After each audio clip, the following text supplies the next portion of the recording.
You know that feeling when you're standing right in front of your own family, and yet you're completely invisible?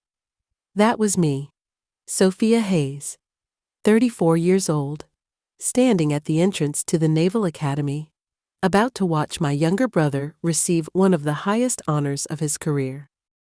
And my name wasn't on the list. Security stopped me. A young petty officer, clipboard in hand, apologetic but firm.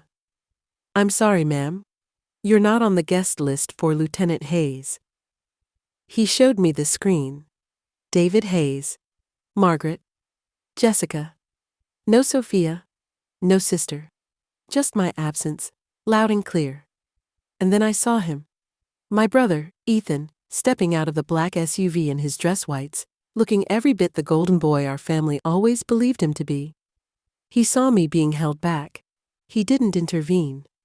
Instead, he leaned toward his wife, his voice carrying across the quiet morning air.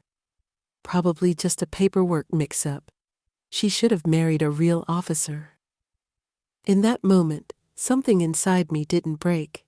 It hardened. My mother looked away, fiddling with her pearls.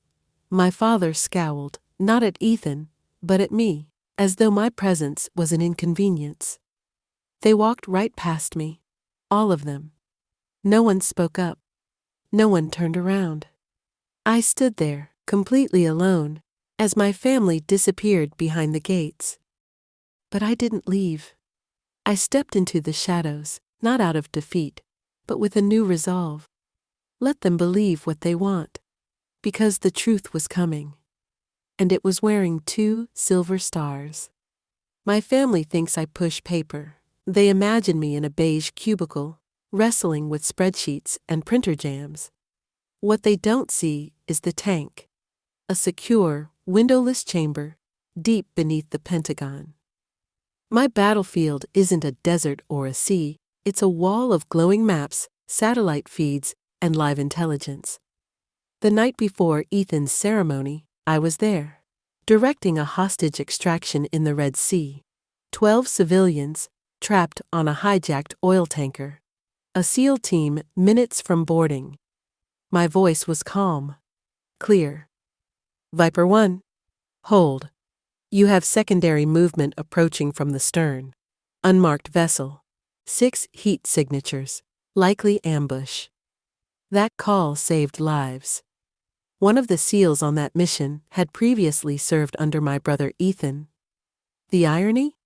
While I was keeping his men alive, Ethan was texting me.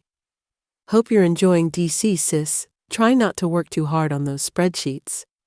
He had no idea. None of them did. Secrecy wasn't a burden. It was the job. I accepted that. Until that morning at the gate, when silence no longer felt like strength. It felt like erasure.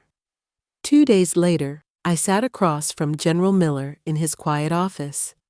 He poured coffee, looked me in the eye, and said, "You saved 12 lives. The President knows. Now, it's time the world does too." He handed me a folder. Inside was the declassification order for Operation Blackwater. My work, my proof, my legacy. Then, with a knowing smile, he said, "Your brother's ceremony is next month, isn't it?" I remembered another ceremony, years earlier, the 4th of July barbecue, when Ethan was accepted into the academy. My father acted like it was a national holiday. A sheet cake read, "Congratulations, future Admiral." That same week, I'd won a National Science Award for an encryption algorithm. I handed the medal to my father. He barely looked up from his newspaper. "Good job, sweetie," he mumbled, before returning to planning Ethan's training schedule. That's when I understood. In our family, only one kind of service counted. And I didn't wear the right uniform. So I stopped trying to be seen. Until now. The day of Ethan's ceremony arrived again. This time, I didn't stand at the gate. I watched from a distance as General Miller's official sedan pulled up. He stepped out, 4 stars gleaming in the sun. He looked directly at me and called out, loud enough for everyone to hear. "There you are, Admiral Hayes. We were about to send out a search party." "Admiral Hayes." The guard's face shifted from confusion to pure panic. He'd almost turned away a rear admiral. The gates swung open. General Miller guided me inside, his voice low, just for me. "Do you want me to have a word with them?" I glanced toward my family.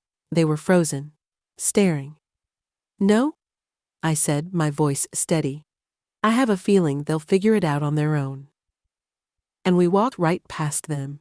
Me, in full uniform, 2 silver stars on each shoulder. Let them sit in the silence. For once, it was mine. They called Ethan first. He strode onto the stage like a prince, thanked our parents, his CO, his wife Jessica. Not a word about me, not a glance in my direction. The erasure felt complete. Until General Miller returned to the podium. "We have an unscheduled addition," he announced, his voice like thunder. "For reasons of national security, this recognition has remained classified. Until today." The room grew still. You could feel the tension, thick and sharp. Then he said it, "Rear Admiral Sophia Hayes." Time seemed to stop. Gasps rippled through the crowd. Then, like a rising tide, every uniformed person in the room stood. Every single one. Except for 3, my parents and Ethan. They sat like statues, carved from disbelief. I rose and walked to the stage. No hesitation, no apology. General Miller pinned the Distinguished Service Medal to my chest and leaned in. "Time to tell your story, Admiral." And he did. He told them about Operation Blackwater, the lives saved, the conflict avoided because of decisions made in a secure command center, deep underground. Then he said, it was Admiral Hayes's intelligence that prevented a U.S. destroyer from walking into a catastrophic ambush in the Persian Gulf. I turned and met Ethan's eyes across the room. He knew exactly which destroyer, his. And I watched the color drain from his face. He wasn't the only Hayes who served. He just never imagined that the sister he'd dismissed was the one who'd saved him. The applause was thunderous, but what I heard most was the silence up from my family. That heavy, sobering quiet that comes when someone realizes the world isn't what they thought. This wasn't revenge. It was recognition. And that was all I'd ever wanted. 6 months later, I walked into my parents' living room. Against the far wall was a new display case, handcrafted cherry wood.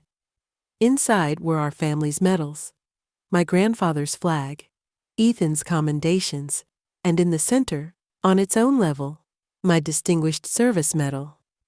Beside it, a photo of General Miller pinning it to my uniform.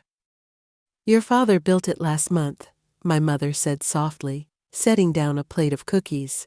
"He said it was time the Hayes family display told the whole story." That night at dinner, no one bragged. No one compared.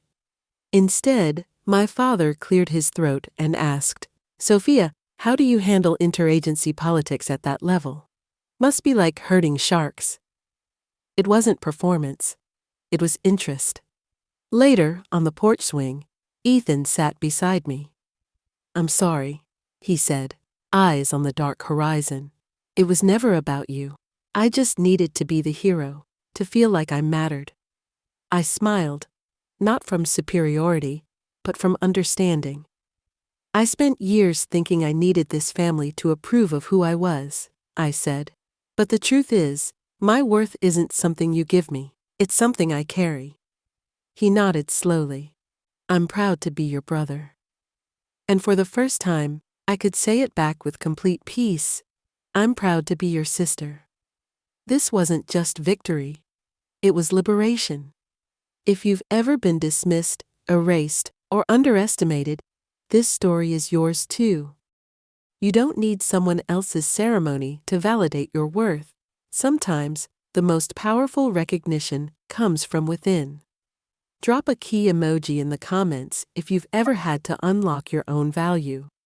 And remember, your silence doesn't make you invisible. It makes you ready.